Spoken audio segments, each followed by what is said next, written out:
And so it finally happened, basically out of nowhere earlier, because there was very little build-up from Woj on Twitter. But Anthony Davis is a Laker. The trade is Brandon Ingram, Lonzo Ball, Josh Hart, the number 4 pick, and 2 other picks going to the Pelicans. So first and foremost, did the Lakers give up too much in this? I mean, at the end of the day, no, I don't think so. You have LeBron James. It's Anthony Davis. You now have 2 of the, 5 or 6 or 7, whatever, best players in the league. I think managing to keep Kyle Kuzma was an accomplishment. While I don't do cartwheels over Kuzma, he can make shots, and you hope that he can have a better percentage from 3, and he's got some confidence as a guy who can just take shots and all that. And I mean, managing to at least have one actual NBA player on this team, even after this trade, I think is pretty good for this team, because there is still a lot of uncertainty about how they're going to fill this roster out. We've already heard rumors about them eyeing in on Kemba Walker, because it seems like Kyrie's got his eyes on the Nets. But if Kyrie showed up here, then that would be pretty wild.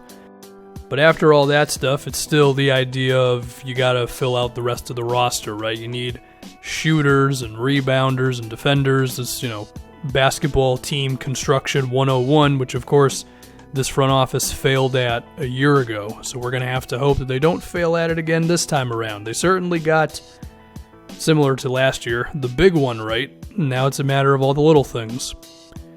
But anyway, let's talk about LeBron and Anthony Davis together. So, actually, before even that, given Klay Thompson's injury, an ACL, which could end up sidelining him for 7, 8, 9 months, whatever, on top of KD, whether he goes wherever he goes, going to be out for a year, the Western Conference is pretty wide open right now. And you're looking at the Lakers, the Rockets, the Blazers, the Nuggets. At least those are 4 teams that I think of immediately who are going to be gunning for an NBA Finals appearance. We also have to remember Kawhi could end up signing to the Clippers or whoever, and that probably puts them in the running for all this, because you have to assume some other player or whoever joins him. But the Warriors are definitely out of the discussion for the Finals for one season, we assume. So it really is all out there right now for the Lakers to win the championship this season. Now if we finally get to LeBron and Anthony Davis, I mean, we have to assume LeBron is still going to be LeBron, because the guy is a robot who doesn't age. Sure, he had his first significant injury, unless you want to count the lower back thing back in like 2015, I believe. But I do think he's still going to be the same guy. And him and AD together, I mean, the potential is just endless. Whether they play AD at the center position or the power forward spot and they have another center, I think at the end of the day, in big game situations, ideally it's AD at center and LeBron, I guess, at power forward. The pick and roll between those two is going to be pretty damn devastating. I mean, I have to guess teams would prefer to switch that, but if AD is matched up with a center, then I mean, LeBron's going to be able to just go by those guys all the time. And then if the Lakers have shooting around these two, that's going to lead to some great offense. I mean, I think this team is pretty much guaranteed to be one of the best offensive teams in the league. The fast breaks are going to be amazing. We could see LeBron lobs to Anthony Davis from half court. Also, this team's ability to just go out and run off of any rebound is going to be great as well, because not only can LeBron do that, but Anthony Davis can do that as well.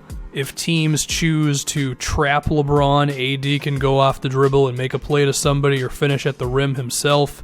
I talked earlier about potential switches. I mean, there are definitely some power forwards, if they're going to be the ones defending LeBron, who are going to have a chance against AD in the post, but even then, they're not going to have the chances that like a center would. So maybe teams will go under the screen on LeBron, but number one, I think he's a good enough shooter to where you can't do that all the time.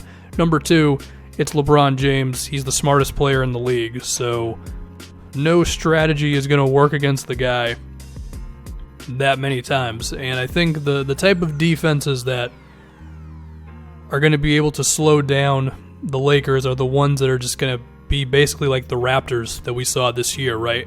A lot of really good, smart defenders, veterans, and versatility, and we can switch, and we can run around the floor and close out on guys. And there's not a lot of teams that are like the Raptors. I mean, looking at the defenses in the Western Conference right now, who would have a real chance of defending this team? I mean, a fully healthy Warriors team, if Iguodala is having a really good day, okay, but even then they're not healthy, and Iguodala gets older every single second, as the rest of us do, but you know what I mean.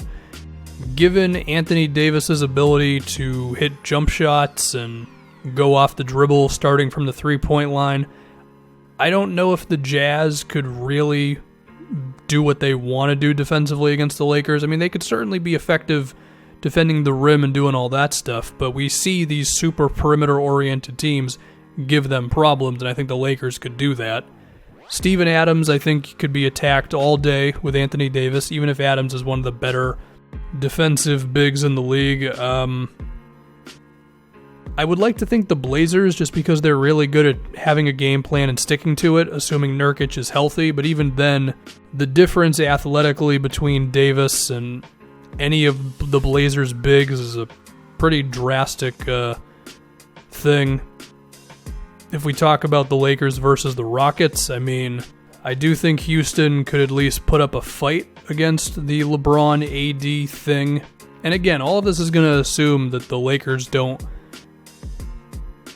perform horribly with the off-season moves and getting shooting and all that, but still, Houston, between just the way that they can switch and the fact that they just have good defenders pretty much across the board, like James Harden has grown to being not bad and occasionally very good, especially in the low post. CP's good, Gordon's good, PJ Tucker's awesome defensively, so I could picture Houston giving them some problems. Even then, it is still LeBron James and Anthony Davis. But of course, I'm not acting like these two are just going to blitz through the entire NBA. The Lakers win 70 games and then they win the finals and it's not much of a competition. Like, there's still going to be tough games, tough series, and all that stuff. Now, if we can talk about defense, AD at center, to me, can still be a guy who leads you to being a great defensive team. I know this previous year with the Pelicans, even the first half of the season when he was actually playing and going for it was a little disappointing defensively, but I believe when he and Drew were on the floor together, the Pelicans were really good defensively, and then when one of them would leave, it would kind of fall apart. Now, even then, that is still a little disappointing, because I'd like to think that Davis is in that group of like Embiid, Gobert, Miles Turner, where it's like if he's on your team, you're immediately one of the, 10 best defensive teams in the league or so. Or I should say, at least when that guy is on the floor. But even then, I do believe when Drew was not in, the Pelicans would kind of fall apart on defense. So hopefully he can just bounce back a little bit there. I am confident he can do that. But then that leads you to the next question. Is he going to play center or is he going to play power forward? I mean, I do think the closing lineups will be with him at center. But if he's at the 4 spot, then his impact defensively is not going to be as high, of course. And then if that was the case, I could picture that hurting their offense a little bit, because then there's some tall dude who's just kind of mucking up the paint. I do think the special lineups are going to consist of Anthony Davis at the center spot. I mean, it's been the thing throughout his career. You know, at power forward, he's a great player. At center, he goes to some supernova level where he can average like 40 and 15 over a 2-week stretch or whatever. So, yeah, is this LeBron's best teammate? I think I'll still go with 2011 D. Wade. Funny enough, that being, of course, LeBron's biggest disappointment in the finals, but after that year, D. Wade started to get a little hurt, and he was playing 55, 60 games a year, whatever it was, getting surgeries, and clearly not the same guy.